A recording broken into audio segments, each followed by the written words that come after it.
She's come over from Auburn, and she's going to be talking about Theodore Case, the father of talking movies.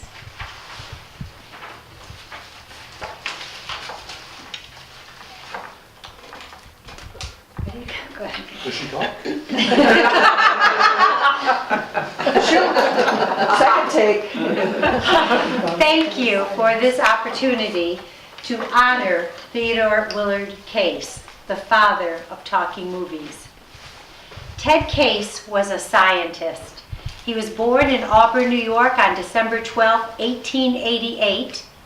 He worked in Auburn, raised his family in Auburn, and died from pneumonia in Auburn Memorial Hospital at the young age of 55. There are 5 buildings in the Auburn area that are connected with the Case family. First, the Willard Chapel, which is named after Ted's great-great-great-uncle, Dr. Sylvester Willard, who with his father-in-law, Erastus Case, made a ton of money with the Oswego Starch Factory and as pioneers in the railroad building of our country. Second is the Seymour Library, built to honor Ted's grandparents. The real name of the Seymour Library building is the Case Memorial. Third, the English Tudor Mansion at 108 South Street, where the Case family lived for 8 years. It had 4 floors, over 35 rooms, 8 chimneys, an indoor swimming pool with below water lighting. But Ted's daughter, Jane, told my son Luke and I, the house was much too large for only 4 children. Next is Kazawasco, which is now a Methodist retreat center and a summer camp on the west side of Owasco Lake near Moravia. It was built by Ted's father as the family's summer home, and it had over a mile of lakefront shoreline.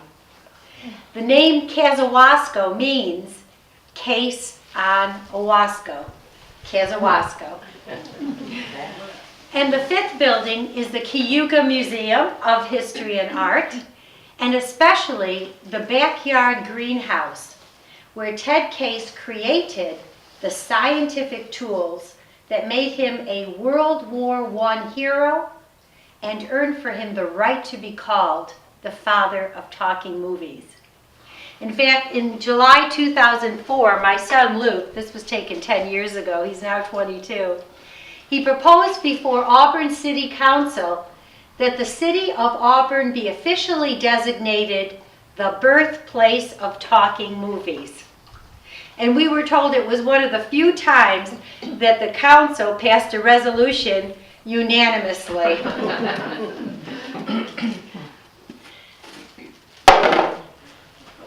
Luke.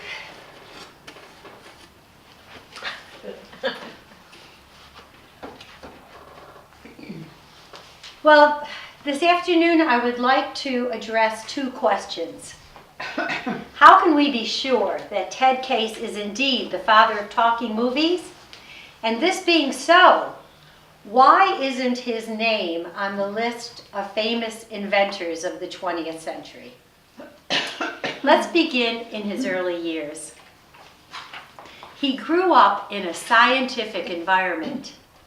His father was an internationally known scientist who spoke before the Royal Society of London and who taught his son the procedures and the persevering attitude of the scientific method. 1911. Ted is now a junior at Yale University, and he writes a letter home to his mother. Dearest Mother, well, the prom went off finally, and we all had a wonderful time. Second sentence. Most of my time is taken up in experimenting with my selenium cell with the idea in mind of photographing sound waves. 1 month later, he writes home again. First sentence, after dearest mother. I love that introduction. First sentence, yesterday I at last succeeded in transmitting sound by light. 1911. 1912, Ted graduates from Yale University. He returns to Auburn to work with his father, and he starts making a name for himself. At this time, Thomas Edison and a host of others are trying to generate electricity from coal. Ted tries a new perspective. He bypasses coal and generates electricity directly from sunlight, and then goes on to make a battery that produces electricity simply by letting sun shine on the cell. At a 1916 New York Electrical Society luncheon in New York City, the moderator said this about Ted.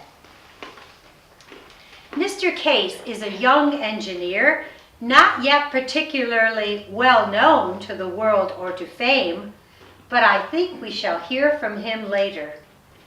There is every evidence that he is blazing out a new trail and is doing part of the experimental work of which the electrical industries stand more in need than ever.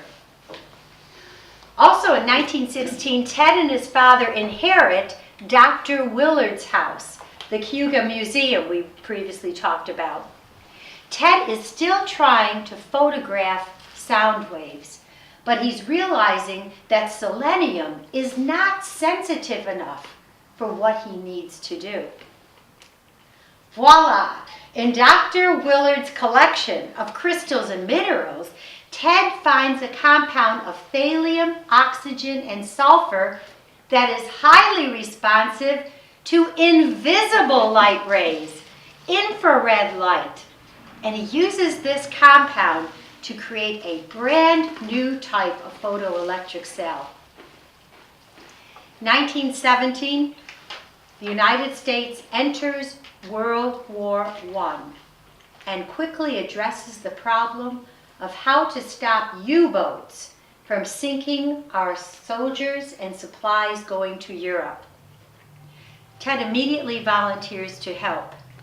He uses his new infrared photoelectric cell to create a secret communication system that can send undetected signals and even the voice past the enemy, thus saving the lives of hundreds of Allied soldiers at sea. Well, after the war, Ted receives a letter of appreciation from the acting Secretary of the Navy, Franklin Delano Roosevelt. And Yale sends out a questionnaire asking how the war has affected the alumni. Well, Ted writes about the methods he developed with the military that made light signals audible.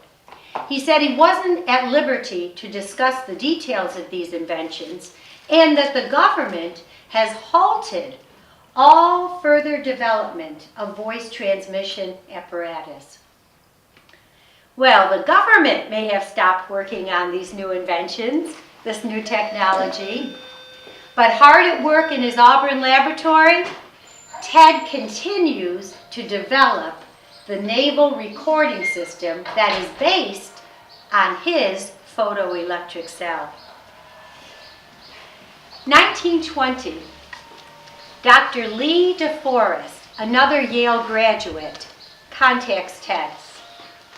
For over the last 40 years, there's been an international race going on in England, France, Germany, India, Japan. A race to record sound on motion picture film. Well, Dr. DeForest is now in this race, but he hasn't a clue how to win it. So he contacts Ted and asks if he can help solve the problem of synchronizing sound on film. Well, Ted is only too happy to oblige. He thought his work would be useful in agriculture, weather bureaus, electrical lighting companies. He never thought about its usefulness in the motion picture industry. But lo and behold, Ted Case had in hand what DeForest and the rest of the world had been seeking all these years. Within 1 month, he polishes his prototype and sends it off to New York City to Dr. DeForest. Well, DeForest is ecstatic, and he writes Ted a Western Union telegram which reads, "New cell gives no scratches whatever, is great improvement over all the others. By all means, keep making this type." We will return to Dr. DeForest.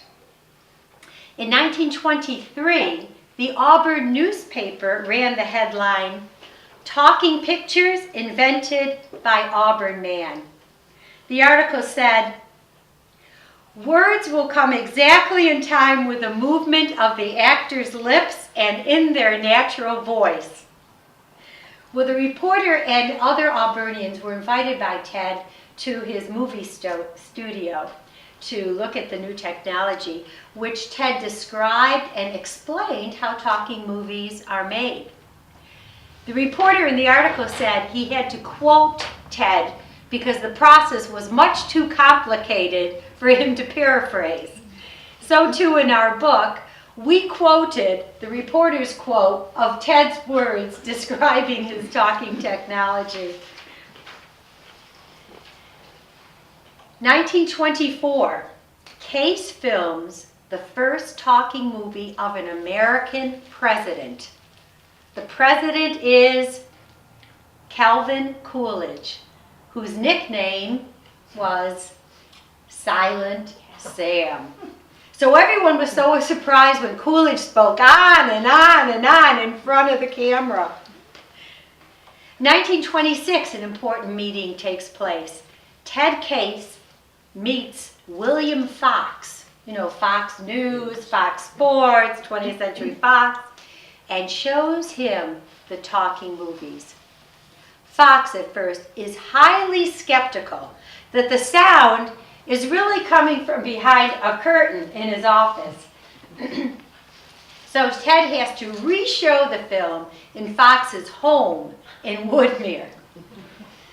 But after that private showing, Fox is thoroughly convinced that of all the sound systems on the market, Ted's optical sound system is the most advanced. So the two men form a contract, form the Fox Case Corporation, and call all of their talking movies Movietone.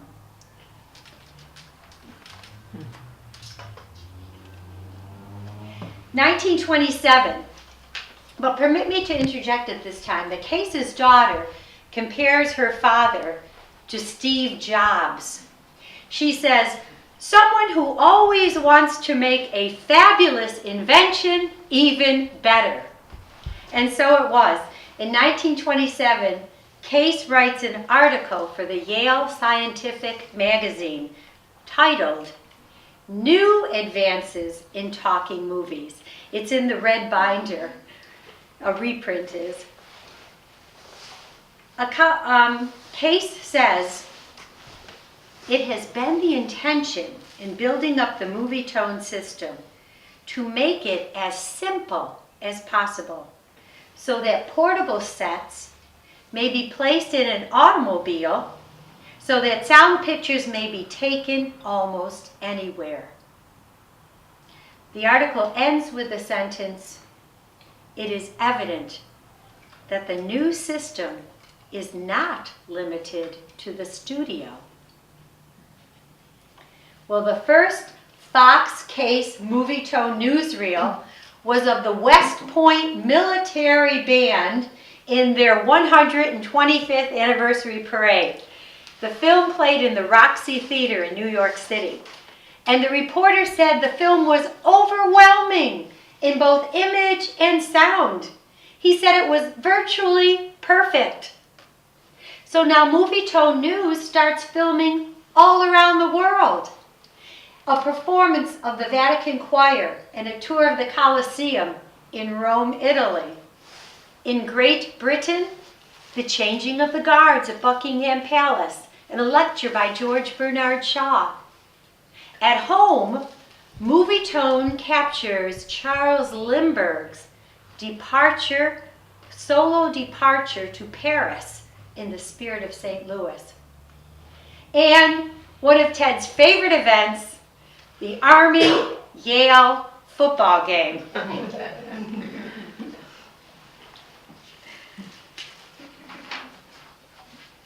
Fox Case Movietone had no competition. No competition.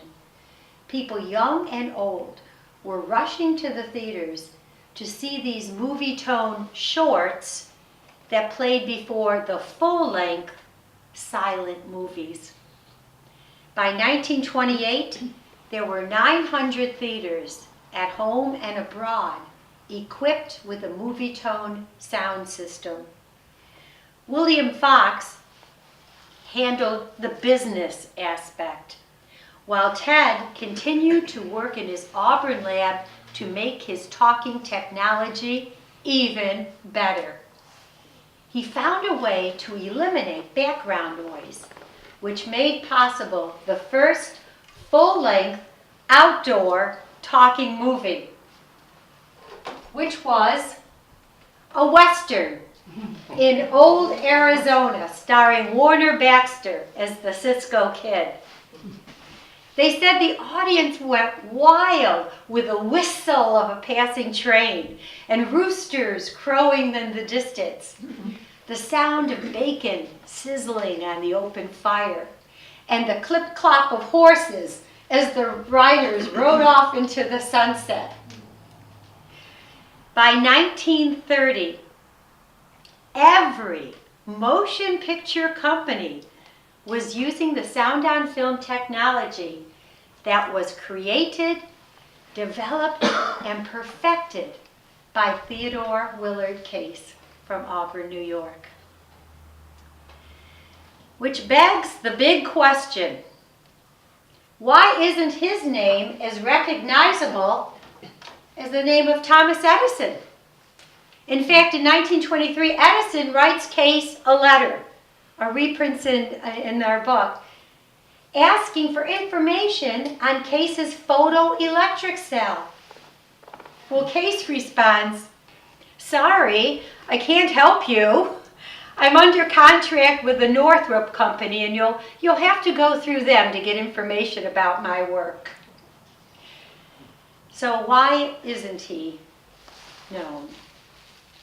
Two men are among the reasons why, and we've already mentioned their names. The first, Dr. Lee DeForest. If you recall, DeForest introduced Ted to the motion picture industry, and for this, we give him credit. However, DeForest had the reputation of publicly proclaiming other people's work as his own. In 1923, during an interview with the New York Times, DeForest said that the original idea of the sound-on-film system was his.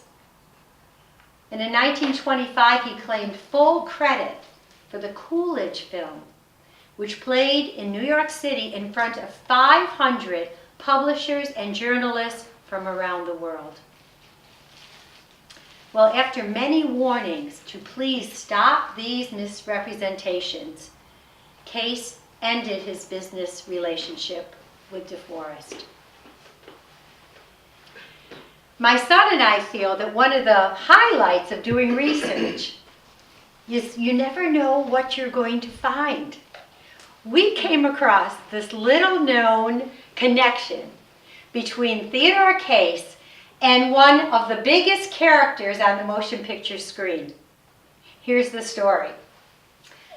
Ted Case parted ways with DeForest, but other inventors who were duped by DeForest took him to court. So in 1927, DeForest is on the brink of bankruptcy and needs money for all these legal suits. so he sells some of Ted's equipment that he had kept. A movie investor by the name of Patrick Powers buys the Movietone equipment, renames it Cinephone, and sells it to an animation entrepreneur who is looking to give a voice to his mouse. So the first star of Walt Disney's talking movies, talking animations, got his voice from Theodore Case of Auburn, New York. I bet the Disney dynasty doesn't know who to thank for their fame and fortune, but we do, Theodore Case. The second man to rob Case of his legacy was none other than his business partner, William Fox. To his credit, Fox was a visionary. He knew that talking movies were here to stay. But he hedged his bets and allowed other movie companies to use Ted's equipment. So in the overnight frenzy that ended silent movies and ushered in the talkies, Ted's equipment was loaned, copied, traded, sold, stolen, and as we saw with Patrick Powers, renamed. Well, many other exciting insights into the life of Theodore Case can be found in our book. The introduction was written by his grandson, Theodore Willard Case III, and the entire manuscript was read and edited by his daughter, Mrs. Jane Case Tuttle, who in February turned 93. In our draft, we had a paragraph that listed the first stars of talking movies, and we included the name Jason Robards. Well, there's her letters in the binder. She said, "Remove Jason Robards. He married Lauren Bacall after Bogey died." And so we did.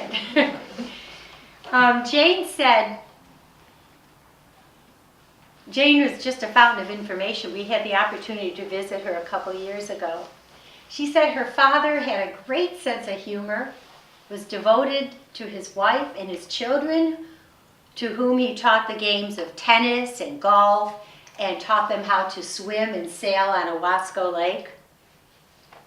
She said that he rarely used the word I, but instead would say, "It came to mind that," or "It had been the intention to." And she said her father never said an improper word. And one day when she was wrapping a present and an improper word slipped from her lips, she was reprimanded by her father, who said, "Jane, save something for the men to say."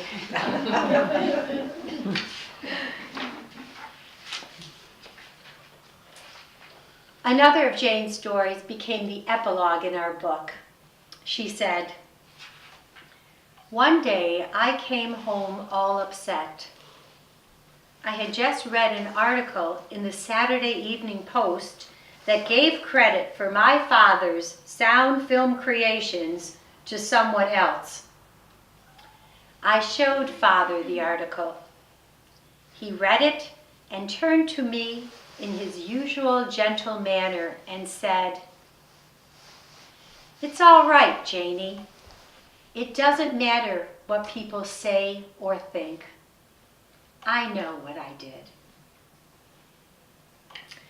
I would like to close with a quote from Ralph Waldo Emerson. "Do not go where the path may lead.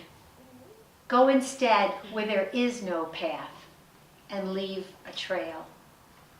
I believe this quote summarizes the mission of the Cortland County Historical Society, as well as the life and legacy of the father of talking movies, Theodore Case. Thank you.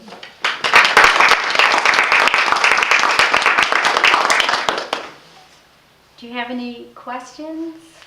Yes. Did he do okay financially since everybody stole all his invention? Well, what he did lose, he had obtained 62 patents, which were recognized not only in the United States, but abroad. A lot of people go abroad, bring home a patent and call it their own. These were his because he had lawyers who verified all of his work. So William Fox knew he was onto a good thing. He just expands immensely, getting himself in millions and millions of dollars of debt. And then he has a car accident, and his debtors come after him and say, we'll forgive you the debt if you hand over the patents of sound on film. So as I started out saying, Ted Case was a scientist. He was not a businessman. Had his father lived, he would have been both. But such is life. So Ted Case handed over the patents, and in turn he was going to get stock in Fox theaters, which never developed. But, as I said, the family had a lot of wealth, and they don't talk about them. As most families who lose a lot of money, they don't talk about it too much. Thank you for asking. Good question. Who does get credit? Is there a name associated with the doctor? You will probably find Dr. DeForest. Dr. DeForest was older than Ted, but he lived about 15 years beyond Ted. Ted died at an early age. So that's the name. And, for sound on talking movies, Al Jolson, the jazz singer, that's sound on disc. When you hear, oh, that's the first talking movie, that was not Theodore Case. Then it wasn't. That was sound on disc. And the discs could warp. And if you didn't get the stylus in the right groove, you'd be singing in the sounds of donkeys or something, as they said. But Ted Case was the sound on film. Right. So it's interesting. Can you explain that process? The quote of the quote of the quote is in the book. Where does his family live? The ones that remain? The daughter? He had 4 children. Jane is the youngest, and she is the only one who is still with us, and she's up in Scarborough, Maine. Toni, how did you get interested in this story? Oh, good question. My son wanted to be Theodore Case in his 4th grade project. So we went to the museum to get a book, a biography, and there wasn't one. So I was a teacher in the same school he was at, so I knew he needed 10 facts for the beginning of a person's life, 10 in the middle, 10 at the end. And we sent away to Yale University, and we talked with the family. Well, Yale University got so much information in his own writing because he would respond to all those Yale questionnaires. And then the family, and then just doing a lot of research, it evolved. Ted Case had a saying. He said, when I have an idea, I know 200,000 people around the world have the same idea, but they brush it off. But I know that somewhere, 6 or 7 people are taking the idea to heart. And so I think that's what we did. We followed, he would say, follow your ideas. And one thing just led to another. What was his major at Yale? Was he a science major? He was. He was president of the science club. Yes. Auburn doesn't seem to be doing too much with this information. I grew up south of Auburn and I was vaguely aware of it, but why don't they promote it more, I'm wondering. Fjord. What did you say? Fjord. That's what I was thinking. There's a lot of competition in Auburn. They call it history's hometown, and they have the Seward hat. I'm saying, why isn't it a newsreel? And Harriet Tubman, of course, is. So there's a lot of competition. but it seems important. Doesn't it? I mean, there's no other place on the planet that's labeled, has a title, the birthplace of talking movies. So maybe somebody will come along that can, help here. And What's happening with his lab? At one time, saw his lab, appeared in the windows. Is that open to the public? yes, it is. Oh. Yes, it is. It is. And but it just opened recently in 1993. I don't want to talk about people who misused their ownership of the museum, but a lot of nitrate films were mishandled and a lot of things were lost. Luckily, like Kodak and some other film museums around have some of his work. I have some too. And Well, Cornell But I- University had a school for filmmaking, so as you were talking about where things are and where they're kept and where you did your research, would Cornell University not have, because of its closeness? yeah, I will. If you want to give me your name, I will get back to you on that. They made movies in the gorges and on campus over there during. I believe that's Ithaca College and not necessarily Cornell. Ithaca College made. Okay. And they still have a big film program there. I'm thinking that would be a lovely union with the birthplace of silent movies, Ithaca, and the birthplace of talking movies. Wouldn't that be? And we have the wine trails, the cheese trails, the dessert trails. We could have the movie trails. In fact, my son, years ago we went to Cooperstown, and if those of you who have been there know that everything is baseball in Cooperstown. He said, Mom, can't we do that here in Auburn? At least one restaurant that's all about movies. So we're working on it. And thank God for people like William Fox who knew. Most of the people at the time thought it was immoral to have people talking. Or academically, it took away the creativity of people. You no longer had to watch closely and be engaged in all the actions and the scenery and everything. But Fox somehow knew that talking movies would prevail. Well, I'm retired from teaching, 42 years in education, and this is my hobby. And for no other reason, but he reminds me of my dad. Good people don't get recognized, and he is certainly. So if anyone knows of another group who would like to learn about Theodore Case, I'd love to come and speak to your group too. Okay. Thank you.